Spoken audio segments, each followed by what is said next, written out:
My wife turned our entire friend group against me, claiming I was financially abusive because I cut her allowance. I didn't argue. I just posted the receipts of her spending $15,000 of our savings on online gambling. Then the group chat exploded. Original post: I, 32 male, discovered 3 weeks ago that my wife, 30, has a serious gambling problem. Not casino gambling. Online gambling. The kind you can do from your phone at 2 a.m. while sitting on the couch pretending to scroll through Instagram. We've been married 4 years. Good marriage, I thought. Both working professionals, me in IT, her in marketing. Combined income around 140 $. Not rich, but comfortable. We had savings goals. House down payment, emergency fund, maybe kids eventually. Had. Past tense. It started when I noticed our savings account was lower than it should be. We each contributed $800 a month to joint savings. Should have had around $42,000 saved up. Had $27,000. Checked the statements. Withdrawals. Lots of them. $200 here, $500 there, $1,000 once. All going to something called Vegas Dream and Lucky Slots and BetMax Gaming. $15,000. Gone. Over 8 months.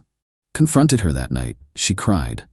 Said it started as fun, just small bets. Then she won $2,000 once and thought she could win more. Classic gambler logic. Promised she'd stop. Begged me not to tell anyone. Said she was ashamed. I believed her. Idiot. Set up new accounts. Moved remaining savings to one only I could access. Gave her a weekly allowance of $200 for personal spending, coffee, lunches, whatever. Removed her access to credit cards, kept one for emergencies.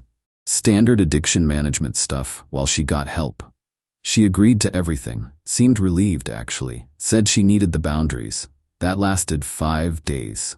Then our friend group chat exploded. Her best friend posted, "Can we talk about financial abuse in relationships?" Asking for a friend who's literally not allowed to access her own money by her controlling husband. My buddy responded, "Wait, what? Bill?" Another friend, "That's messed up. Women need financial independence. This is literally how abuse starts." I'm reading this thinking, are they talking about us? Then my wife posted, her, "Thanks for the support, guys. It's been really hard. I'm not allowed to have my own credit card. He gives me an allowance like I'm a child, tracks every dollar I spend. I feel trapped." The group chat went nuclear. 23 messages in 10 minutes. All variations of "leave him," and "that's abuse," and "I always knew something was off about him." Not one person asked my side. I sat there staring at my phone. My wife was in the bedroom, had been for an hour. This was planned. She'd set this up. Could have defended myself immediately, could have explained about the gambling. But something stopped me. Maybe pride. Maybe I wanted to see how far she'd take it. Logged into our bank accounts. Downloaded 8 months of statements. Highlighted every single gambling transaction. $15,347.82 total. Created a PDF. Added screenshots of the gambling site logins from our shared laptop. She never logged out. Added the text where she promised to stop. Saved it all, waited. The group chat continued. People I'd known for years calling me controlling, abusive, a manipulator. My wife playing the victim perfectly. He says it's for our future, but I can't even buy myself lunch without asking permission. That stung. Because I'd never said she couldn't buy lunch. The $200 weekly was for fun money. Groceries and bills came from joint accounts she still had access to. But facts didn't matter. The narrative was set. I was the bad guy. Waited until the chat died down, around midnight. Then posted the PDF. Me. Since we're discussing financial abuse, here's $15,347.82 of our savings that went to online gambling over 8 months. Every withdrawal highlighted, all without my knowledge. The allowance was intervention for addiction, not control. But sure, I'm the abusive one. Sent it, put my phone on silent, went to bed, woke up to 156 unread messages. Update 1, 1 week later. The group chat is still chaos. Let me catch you up. When I posted those receipts, the immediate response was silence, like dead air for 20 minutes. Then one of the guys, my closest friend in the group, messaged, "Holy crap, dude. That broke the dam." Questions flooded in, people asking my wife directly, "Is this real?" Her response, "It's out of context. He's twisting things to make me look bad." Out of context. 15 grand in gambling losses is out of context. But here's the thing about friend groups. Once you plant doubt, people take sides, not based on facts, based on feelings and who they like more. Her best friend doubled down. Okay, but posting private financial info publicly is still controlling behavior. This is revenge, not concern. My buddy, he posted it because she publicly called him abusive. That's defending yourself. Her friend, he could have handled this privately. My buddy, she made it public first, and so on. The chat split, maybe 60-40 against me, which honestly was better than expected. Before the receipts, it was 100% against me. But here's where it got messy in real life. My wife moved out, went to stay with her best friend, left me a note. You humiliated me. I can never forgive this. We're done. No mention of the gambling, no apology, just anger at being exposed. Her family started calling. Her mom left a voicemail calling me cruel for airing dirty laundry and destroying her daughter's reputation. Her dad texted, "Real men handle problems privately. You're pathetic." My family? Supportive but worried. Mom said, "Honey, you're right, but being right doesn't mean you'll win. People don't like being wrong about someone they defended." She wasn't wrong. Work got awkward. My wife and I don't work together, but we have mutual professional connections. Word spread. HR called me in for a wellness check because someone reported I might be going through something. Had to explain the situation. They were sympathetic but clearly uncomfortable. The worst part? Some of our friends who initially defended me started backing off. Not openly switching sides, just going quiet. Unfollowing the group chat, declining hangout invitations, being busy. Turns out people don't like drama. Even when you're objectively right, being involved in a messy situation makes you radioactive. Meanwhile, my wife started her own narrative campaign. Not in the group chat, she'd learned that lesson, but individually. Messaging people privately. Her version. Yes, she had a small gambling problem, but I was overbearing and controlling. The gambling was her way of feeling free. Classic abuse victim behavior. She was coping, and people bought it, or enough of them did. My buddy showed me screenshots. Her message to his girlfriend, "I know the receipts look bad, but you don't see the daily criticism. The way he monitors my every move. The gambling was wrong, but it was my only escape. I felt suffocated." Masterful manipulation. Admit to the gambling, minimize it, then pivot to being a victim of my control. Got a text from a couple we used to hang with. "Hey man, we care about both of you, but we think it's best if we take some space from the situation until you guys figure things out. Hope you understand." Translation: we believe her. We're out. Lost about 6 friends that week. People who I'd known since college, gone. But something interesting happened at day 9. Her best friend's husband messaged me privately. "Dude, I gotta tell you something. Wife doesn't know I'm saying this. Your wife came to stay with us, right? She's been on her phone gambling every night, like significant amounts. I saw over her shoulder. She's not stopping." Me, how much? Saw one bet for $800 last night. My wife is clueless. I don't know what to do. Me, document it. You might need it. For what? Me, when she can't make rent and asks to borrow money. 3 days later, he messaged again. She asked for $1,200. Said she's short on rent money. My wife wants to help her. Called it. I didn't respond. Not my circus anymore, but I did start documenting everything. Her messages to friends, screenshots of her posts, building a case. For what, I didn't know yet. But I knew this wasn't over. Update 2, 3 weeks later, divorce is officially filed. I did it first. Beat her to the punch. She lost it when she got served. Called me screaming about how I was abandoning her and not supporting her through her illness. Gambling addiction is apparently only an illness when it's convenient for her narrative. Her attorney sent a letter demanding 50% of all marital assets, standard, reimbursement for the $15,000 gambling money because it came from joint funds she had equal right to access. Spousal support for 2 years while she recovers from financial abuse trauma. Me to pay her legal fees. I laughed. Actually laughed. My attorney didn't. They're going to argue that your restriction of funds caused her emotional distress, that the gambling was a symptom of your controlling behavior. That's insane. That's family court. Discovery process started. Both sides have to disclose finances. My wife's disclosures came in. Current savings $340. Checking $89. Credit card debt $12,000. All since she moved out 3 weeks ago. She'd gambled away everything she had left, plus borrowed money. I have no idea where the $12,000 in credit card debt came from. Those weren't cards connected to me. My attorney, this actually helps us, shows ongoing addiction and financial irresponsibility, undermines her argument that you were being controlling versus protective of assets. Meanwhile, her friend group continued the pressure campaign, not in the original group chat that had been abandoned, but individually and on social media. Her best friend posted, "Reminder that leaving someone when they're struggling with addiction is cruel. Support systems matter. Some people show their true colors when things get hard." Didn't name me. Didn't have to. Everyone knew. Comments were mixed, some agreeing, some pointing out that enabling addiction isn't support. Lot of armchair psychology about codependency. I didn't respond. My attorney said not to engage on social media at all. Everything you post can be used in court, but my mom did. Bless her. Commented, "Reminder that stealing $15,000 from your spouse and then playing victim when confronted is also cruel. Accountability matters." Her comment got 43 likes, more than the original post. Small victory. The real shift happened at the temporary orders hearing. This is where the judge decides temporary stuff while the divorce proceeds. Who lives where, temporary support, that kind of thing. My wife showed up dressed conservatively. Hair pulled back, minimal makeup, playing the victim perfectly.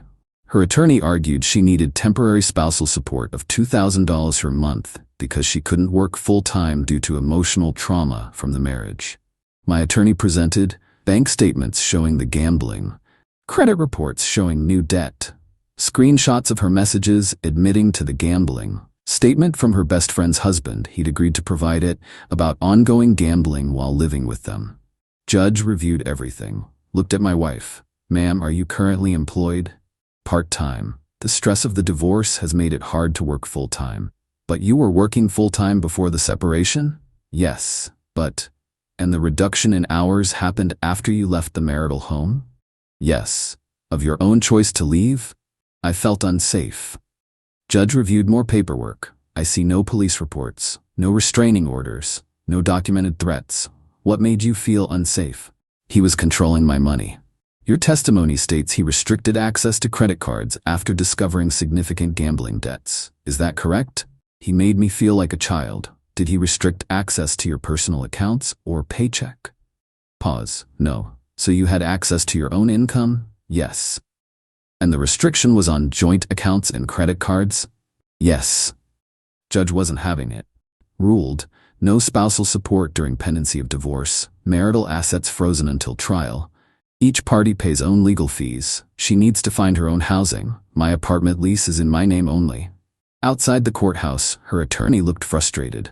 My attorney looked pleased. My wife looked furious. She cornered me in the parking lot. "You're really going to destroy me over this?" "I'm not destroying anything. You did this. I have a problem. I need help. I tried to help. You called me abusive. You turned our friends against me. You made your choice. I was embarrassed. I didn't want people to know. So you made me the bad guy instead. What was I supposed to do? Tell the truth, get actual help, not blame me for your addiction." She started crying, real tears this time.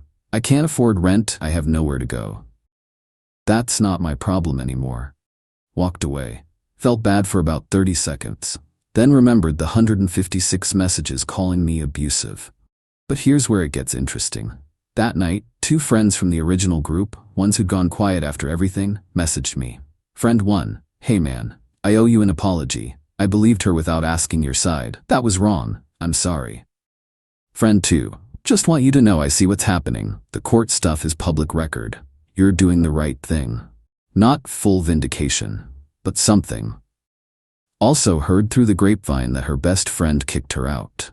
The gambling at their house was the last straw. Her husband put his foot down after she asked to borrow more money. She's staying with her parents now, who, according to my buddy who's still loosely in touch with that circle, are not happy. They're traditionalists, believe in staying married, working through problems. They're funding her attorney but making it clear they think she's screwed up. The narrative is slowly shifting. Not everywhere. Not with everyone. But enough. People are starting to ask questions. Like, wait, if he was so controlling, why did she have her own credit cards? Why could she leave whenever she wanted? Why didn't she report anything to anyone until after he caught the gambling? The answers don't look good for her story. Update 3. 2 months later, divorce was finalized last week, faster than expected. Turns out, when one party has documented proof of wasting marital assets and the other party keeps accumulating debt, judges move things along. Final settlement: she gets 35% of marital assets after the gambling losses are deducted. Judge ruled the $15,000 counted as dissipation of marital assets. No spousal support. She keeps her car, which she's still paying off. I keep the apartment and my savings. Each pays own legal fees. She fought it. Her attorney filed appeals, requested delays, tried to argue the gambling losses shouldn't count. Judge denied everything. Said clear pattern of financial irresponsibility and lying precluded equitable distribution. My attorney costs $8,000. Worth every penny. Her costs probably double that, since her parents were paying. The friend group situation. Mostly resolved, weirdly. The original group chat was deleted. People splintered into smaller groups. I'm in one with about 6 people, the ones who either believed me from the start or came around after seeing the evidence. My ex-wife has her own group, smaller. Her best friend, despite kicking her out, still orbits her drama. Few others. They occasionally post supportive things about surviving toxic relationships and choosing yourself. Whatever. Not my problem. The mutual friends who went silent? Still silent. Couple of them sent awkward "hey, sorry about everything" messages. I responded politely, but didn't push for reconnection. Some friendships don't survive this kind of thing. That's okay. Work stabilized. HR stopped checking on me. Colleagues stopped giving me pitying looks. Life moved on. The actual aftermath of the gambling: my ex-wife's debt ballooned to $18,000. Credit cards, personal loans, probably loan sharks for all I know. Her parents cut her off after she asked for more money post-divorce. They'd funded her attorney with the agreement she'd get help for the gambling. She didn't. She's in some kind of outpatient program now. Court mandated as part of a payment plan negotiation with creditors. Don't know details? Don't want to. Last I heard, she's working full-time again. Living in a studio apartment. Still doing marketing. Functionality intact, even if her finances aren't. We don't talk. No reason to. No kids, no shared assets, no connection. But I did get one message from her about 3 weeks ago. "I'm sorry. For what it's worth. I was wrong to blame you. I was ashamed and scared and I handled it badly. I know you probably don't care, but I needed to say it." I read it. Didn't respond. What would I even say? Thanks for the apology after destroying my reputation and trying to take me for everything in court? Water under the bridge? I forgive you? I don't know if I forgive her. I'm not angry anymore, which is different. Anger takes energy. I don't have energy for her. My therapist, yeah, I got one, says that's healthy. You don't have to forgive to move on. You just have to accept that it happened and choose what to do next. What I chose: new apartment. Better job, got promoted actually. Kept the friends worth keeping. Started dating again, casually, nothing serious.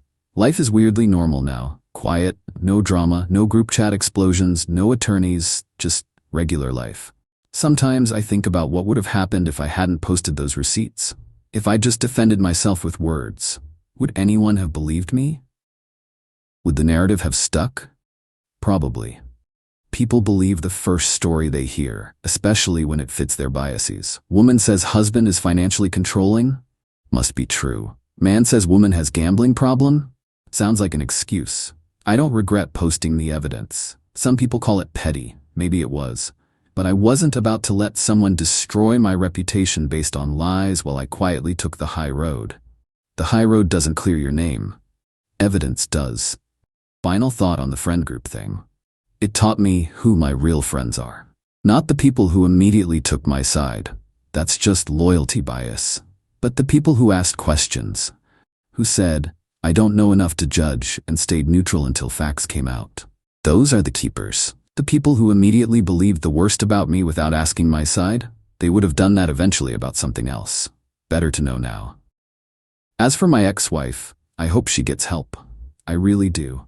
Addiction is brutal. It destroys lives. But her addiction isn't my responsibility. Her choices aren't my fault. And her recovery, or lack thereof, isn't my problem. I did what I could when I was her husband. Set boundaries, tried to help. got accused of abuse for it. Now I'm just a guy who learned an expensive lesson about trust, friendship, and the importance of documenting everything. And you know what? I'm okay with that. Life goes on. Drama fades, truth eventually surfaces. Not always in time to save everything, but enough to save what matters. Myself, mostly. And that's enough.